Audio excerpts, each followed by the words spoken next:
What's up, geeks and gamers? It's Odin coming back with another video, and today we've got the box office breakdown, which saw Jackass Forever, based on a 22-year-old IP, completely destroy an original sci-fi film costing upwards of $165 million from Roland Emmerich, which of course is the film Moonfall, which is said to be a massive financial flop.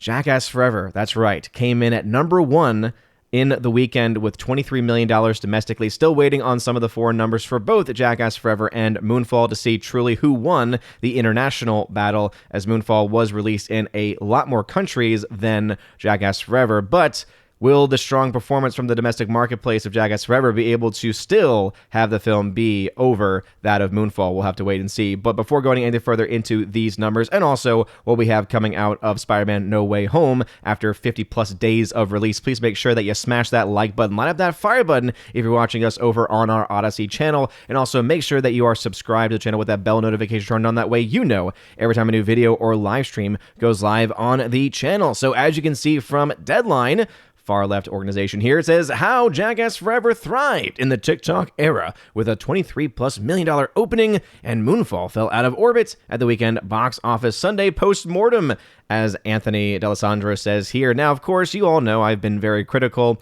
of Deadline and other box office media shills in the past because of how they have covered for massive financial failures, like, for instance, West Side Story, claiming that it was the Omicron variant that led to that film being a massive financial failure, when just about a week after its release, Spider-Man No Way Home came out, destroyed that narrative, and has since made hundreds of millions of dollars in net gain profits when you take into account how much they spent on the film. It's just been incredible to see that happen. They've also been making excuses for pretty much all of the other releases that have been coming out since that time, saying, well, it's again, obviously clearly because of Omicron, and not actually pointing out really the biggest issue and the real problem, which is that people don't want to go see many of these films in theaters not because of their being afraid, even though the media has been very clear and has been very, very rigorous in its attempt to fearmonger people into wanting to stay in their homes. It's more so because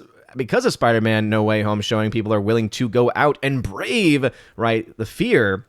It has more to do with the films that are being released. It has more to do with what they are giving fans, what they are actually putting out, with the product itself being put out. Not even just the people in the product, but just the actual product itself. And I think it's just showing us more so kind of the basically the rotting away of Hollywood that's been going on for the past several years, especially the last 5 years or so. And all that Omicron, all that the COVID pandemic hysteria has done is essentially basically expose what was already there, right? All that it did was it did take people out of their typical routines of going to see mediocre films that they otherwise would not have wanted to go see because it was just a part of their ever-growing habits. And now what we have seen, and now what has been exposed, is that no, people are a lot more cautious about what they go to see because they don't want to spend the money that, of course, in the era of hyperinflation is becoming less and less valuable. They don't want to spend countless dollars on the film tickets, on the popcorn, etc., especially when many of them can enjoy many other things from just the comfort of their own home, not having to deal with people on their cell phones, not having to deal with people in general,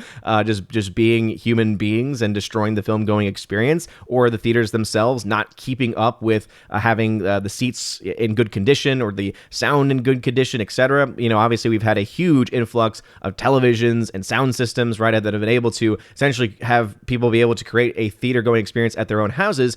And so I think that this is really the reason why you're having films like Jackass Forever doing really well, whereas films like Moonfall are not, right? And you see that the media is going to try and say, oh, it's thriving because of the TikTok era that we live in, and probably ignoring the fact that a huge portion of the people that went to go see Jackass Forever are people that have been fans for the last 22 years, who are very clearly not a part of the TikTok era, who maybe have a TikTok, maybe have even heard of TikTok, but for the most part are just fans of escapism and have been fans of this type and this form of escapism. Again, I would count myself as being a part of that. It's kind of one of these weird things that I have to deal with and grasp with as a devout Catholic, right? Of how do I understand and enjoy people hurting themselves in a film with all the foul language, etc., while at the same time, right, having this understanding of faith. It's one of those interesting dichotomies and inner battles, internal battles that I go through. But again, going just to the numbers themselves, them saying that this is because of TikTok, even though there was a robust TikTok campaign, I think is being disingenuous as to why this film, Jackass Forever,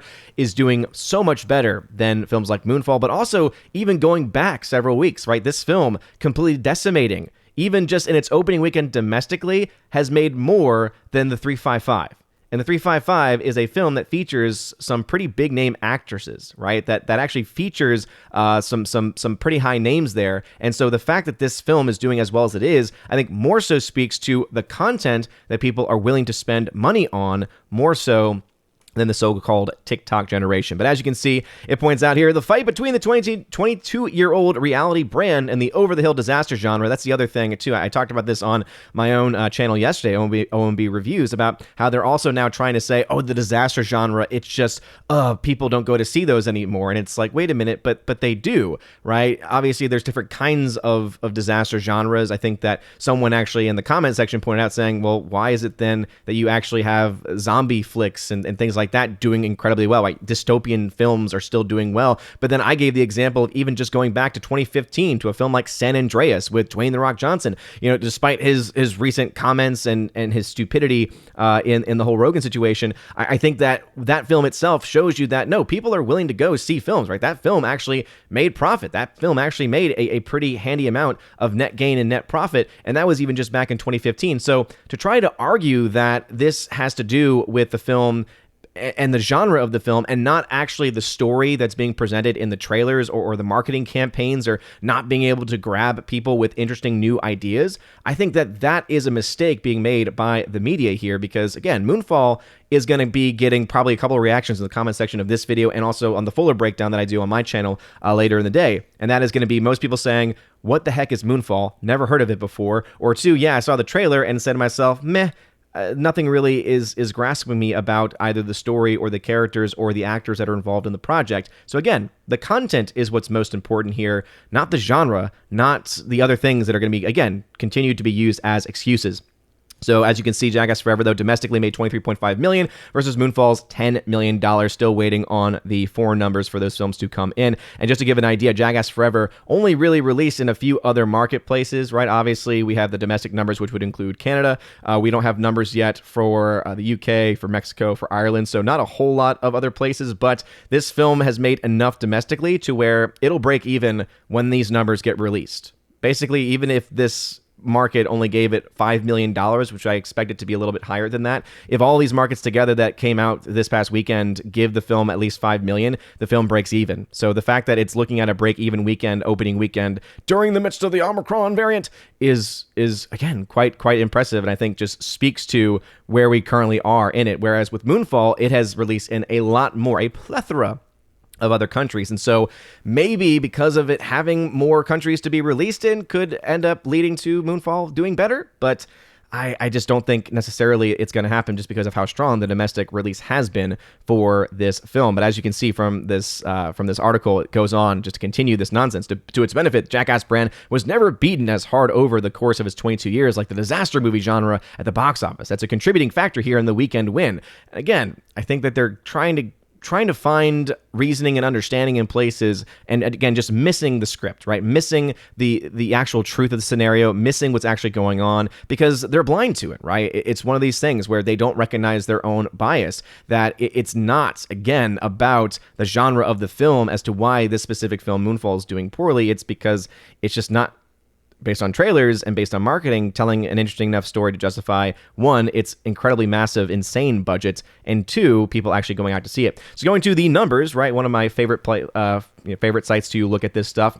As you can see, Jackass Forever has made $23.5 million, which is actually over what they had projected. Deadline had around $20 million. Again, though they admitted that it could be a little bit higher, this falls actually within the Box Office Pro range number there, towards the lower end of the scale. Some people, including myself, thought it might have been able to actually get closer to the $30 million because this really does seem to be offering escapism. If you've seen any trailers, the marketing campaign for this, even just in trailers, you put the TikTok and social media campaigns aside, I think just the trailers alone have been enough for one, anyone who's been interested in this franchise the last 22 years to be interested in the film, and two, anyone that might be a part of this newer generation of, the TikTok era people who are on it all day and night, say to themselves, oh, this actually looks kind of funny. Oh, these are older guys that are hurting themselves. Maybe I want to see that.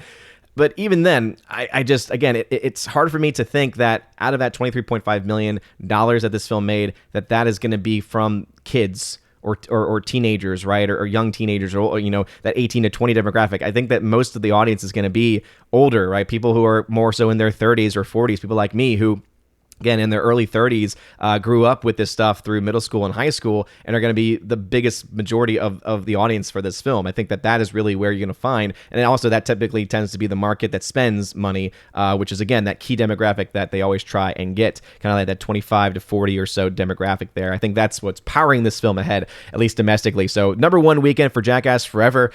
Interesting that this is the number one film of a weekend, which has been, again, dominated for the most part by Spider-Man No Way Home. Scream 5 did come in one weekend to push that one up to the number one spot and to push Spider-Man No Way Home out of the number one spot. This now finally has actually pushed Spider-Man No Way Home into the number 3 spot, but look at these numbers. So Jackass Forever, 23.5. Moonfall from Lionsgate, only $10 million. All right, $165 million budget, $10 million opening weekend domestically.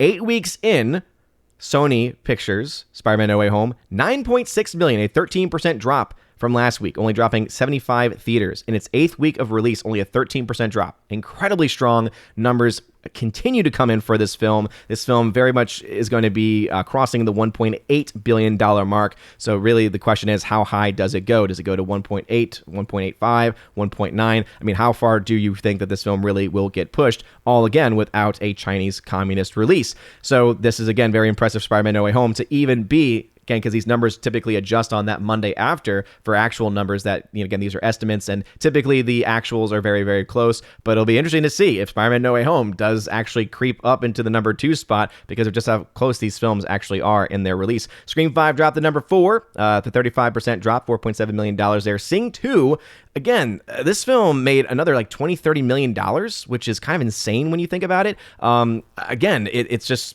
families are wanting to go see it, so it's actually doing very well. It's made its money back, and it's made a fair amount of profit as well. And kudos to Universal for having themselves a film that's actually making money this year. It's very impressive for that. Kingsman still making a little bit of money, but still not enough to really make its money back. Redeeming Love, don't know the budget, can't talk about it. Same thing with American Underdog. 355 has dropped to the number 9 spot, making only $70,000, and has dropped out of 800 more screens. So this film is donezo, and it is great to see that film do as poorly as it is. As I said, we don't yet have any of the international numbers yet for Jackass Forever, so this number for total opening weekend is going to be a little bit higher, probably closer to $30 million when you add in the foreign markets, which would put this film at making its money back. Moonfall, again, it's going to be out in more countries. It's going to be out in more places overall. As you can see, there's just a few countries listed here, but there are a lot more other countries, according to at least IMDb's release chart, that this film has been released in. So this film very well will be higher than the $10 million here, but no, we're not going to be anywhere near enough to be even in the break-even picture. And obviously next weekend we'll do a full breakdown of its week 2 drop-off number. Spider-Man No Way Home up to $1.775 billion. Again, insane to see these numbers for Spider-Man No Way Home. Scream 5 up to $113 million. Again, anyone who's actually cared or wanted to see it has seen it at this point. 355 done. It's, again, great to see. It started off as a woke concept, and sure enough, people didn't want to go see it. People didn't want to be preached to, and hopefully Hollywood gets the message. Will they? Probably not, but hey, it's always still nice to see. And as I said, Sing 2, $291 million. This is a film that potentially could actually get up to $300 million when everything is said and done, which, again, is just kind of amazing when you think about it. Checking over to my website, ombreviews.com. Go ahead and check that out if you want to see things like box office tracking and movie reviews, things like that.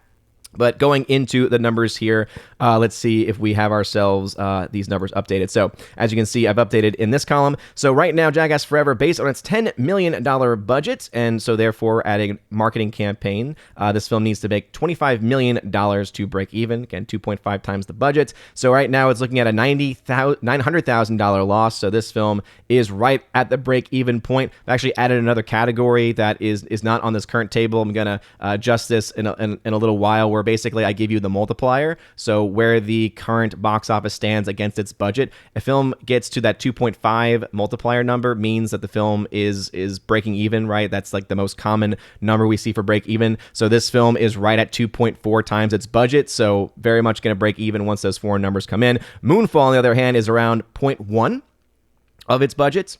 So, oh boy, yeah. As you can see, very far off from being able to break even. That's why it's at $212.9 million in financial losses. Again, that's based on the budget and the marketing cost. King's Daughter, I don't even think we got any new numbers for that film, but that's still a massive loss of a film. Redeeming Love, no budget for it to speak of. $31 million in net gain profit for Scream 5. So again, it's doing well enough to make some profit, but definitely not going to be the biggest film of the year. 355, massive $100 million loss, likely will end in $100 million in losses at the very least. Sing 2 has made $47.4 million in net gain. So again, shout out to them for being able to double what they made in the first 2 weeks of their release. And even though Kingsman has been able to do even more than that since its initial release, because of its massive budget, still $77 million in losses. And of course, Resurrections has basically stopped, and again, $200 million of losses. Insane. So what are y'all's thoughts about this? Are you surprised that Jackass Forever is doing as well as it is? Do you think that it's going to, with those foreign numbers coming in, eventually break even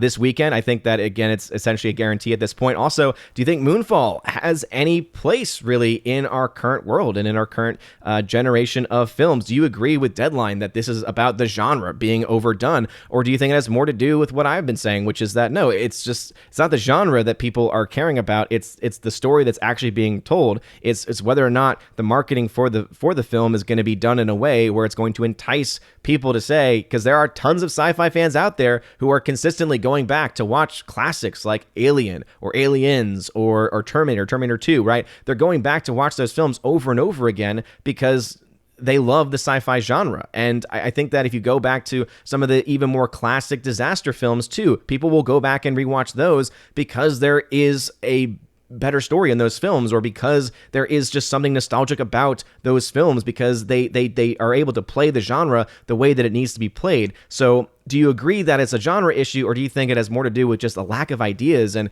again, I have not seen Moonfall myself, and so I can't speak to the story of it, but based on the basic ideas and concepts of the moon falling to the earth, I don't know. It just seems like a kind of a lack of idea, a concept that has not played out all that well. But let me know your thoughts about that if you've seen it. And also any of the other films mentioned in the comment section down below. If you like this video, smash that like button, live that fire button on Odyssey. You're all amazing and beautiful people. Again, check me out over at OMB Reviews over on YouTube. Very, very close to 25,000 subscribers, about I think 400 or so subs away from that. So if you could check that out, that would be awesome. And hit that sub button over there and that bell notification there too. It'd be really appreciated. Anyway, you guys are all amazing and beautiful people. Hope you all have a wonderful rest of your day. And as always, God bless.